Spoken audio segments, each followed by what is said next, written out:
ସମ୍ବଲପୁର ମହାନଗର ନିଗମ ଅଞ୍ଚଳରେ ଅତ୍ୟନ୍ତ ନିମ୍ନମାନର ଜଳ ଯୋଗାଣ ହେବା ନେଇ ଜିଲ୍ଲା କଂଗ୍ରେସ କମିଟି ସମ୍ବଲପୁର ଗଭୀର ଉଦ୍ବେଗ ପ୍ରକାଶ କରିଛି।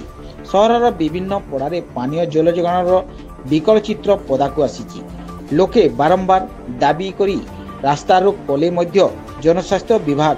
ସମ୍ବଲପୁରବାସୀଙ୍କୁ ବିଶୁଦ୍ଧ ପାନୀୟ ଜଳ ଯୋଗାଣ କରିବାରେ ସମ୍ପୂର୍ଣ୍ଣ ବିଫଳ ହୋଇଛି। ୱାଟକୋ ମହାପ୍ରବନ୍ଧକ ଶ୍ରୀ ବ୍ରହ୍ମେଶ୍ୱର ଦାସଙ୍କୁ ଆଜି କଂଗ୍ରେସ କମିଟି ପକ୍ଷରୁ ଘେରାଉ କରି ଆଗାମୀ 7 ଦିନ ମଧ୍ୟରେ ଏହାର ସମାଧାନ କରିବାକୁ ଦାବି କରିଛନ୍ତି। ନଚେତ୍ ଏକ ଦାୟିତ୍ୱବାନ ଦଳ ଭାବରେ ଆଗାମୀ ଦିନରେ କଂଗ୍ରେସ ଏକ ବଡ଼ ଧରଣର ଆନ୍ଦୋଳନ କରିବ ବୋଲି ମଧ୍ୟ କହିଛନ୍ତି ଏବଂ ଏଥିପ୍ରତି ସରକାର ଦାୟୀ ରହିବେ। ଜିଲ୍ଲା କଂଗ୍ରେସ ସଂଯୋଜକ ଶ୍ରୀ ପାଢ଼ୀ ଚେତାବନୀ ଦେଇଛନ୍ତି।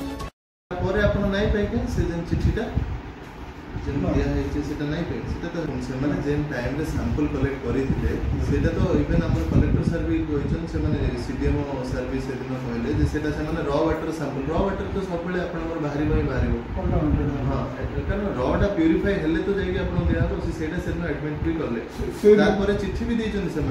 तो ये मीडिया बाहर गोटे मिसकम्युनिकेशन किसी ना एंता गोटे जेनेरिक वे धन लिकेज विषय लिखा था लिकेज तो आगे हम एंता कैंसी भी पाइप नहीं ना जेनटा कि लिकेज प्रूफ अच्छे लिकेज हवा टाइम टू टाइम आम मेंडिंग करूँ तार जेनटा भी होचे माने 24 ରୁ 48 घंटा भीतर तार रिपेयर मेंटेनेंस भी टेकअप होचे एटा अनावृत लगी रही है एंता नहीं ना केती गाल अछि आपन भी सेटा भलसा लगी सेटा सुन हमर म आपन को कहूचे 18000 टा हाउस कनेक्शन एबे माने चेंज करबार लगी जेनटा एंता वल्नरेबल संबलपुर बुल्ला हीरापुर हमर जेनटा आमे एटा आइडेंटिफाई करिला ना एटा 18000 टा हाउस कनेक्शन एंता अछि एथिर लगे हमर एस्टिमेट हे करी काम भी स्टार्ट हेचे जस्ट दसरा लगी टिके हम बंद करछु जेतु पूजा रे खोला खोली गले लोक बेहात हबो पब्लिक डिस्कम्फर्ट हबो कोइ करी बट काम चली छे होपफुली हमर आसंता मार्च भीतर सेटा संपूर्ण कंप्लीट हे जिवो जेटा हमर वल्नरेबल अछि जेंटा अपन ड्रेन भीतर अछि कि पाइप किछ पूरा सर्वे करिछु ना हमर जेनटा अछि हमर जेन पाइप नै पड़ी कि पाइपटा कैसी जगह रे नै दिबार पाइप नै दिबार कि जाना भी असुविधा होचे एथिर लगी हमर तो नुआ गोटे मेगा प्रोजेक्ट सरकार एबे एटा अनाउंस भी करि सरला न सेटा टेंडर हेछि तार एग्रीमेंट एबे हे जिबा दसरा बाहर एग्रीमेंट भी हे जिबा तार परे आगे आपनर किछ असुविधा नै रहे आ जेनटा आपन कोचन वल्नरेबल पॉइंट के टेकअप करवार लगी जेनटा पाइप लाइन भीतर अछि कान अछि सेटा के आगे हमर काम ऑलरेडी चाली जेनता नै जे हम आगे माने करू किंतु किछि समय रे एंता हे भी जायसी लीकेजेस तो हबो ही हबो आगे कारण सेटा माने पाइप अछि नुआ पाइप लगले सेटा भी किछि दिन पर संबलपुर रे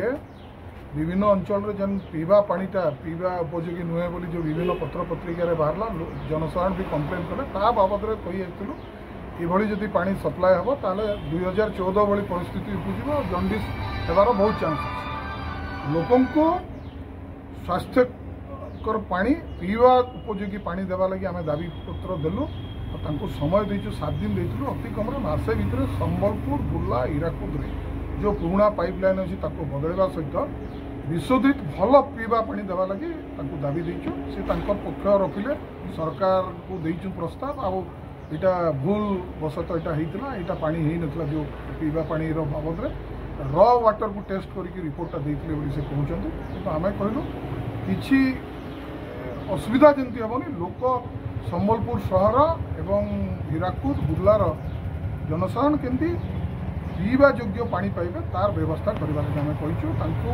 निर्धारित समय भितर जब न करेंगे ताहले जिला कांग्रेस कमिटी तरफ बहुत बड़ा आंदोलन करा ये ऑफिस को अचल कर दिया जो पीवा पानी लोक को बाध्य करा पीवा लगी जो मैला पानी सहित आनिक ऑफिस भितर पकई दि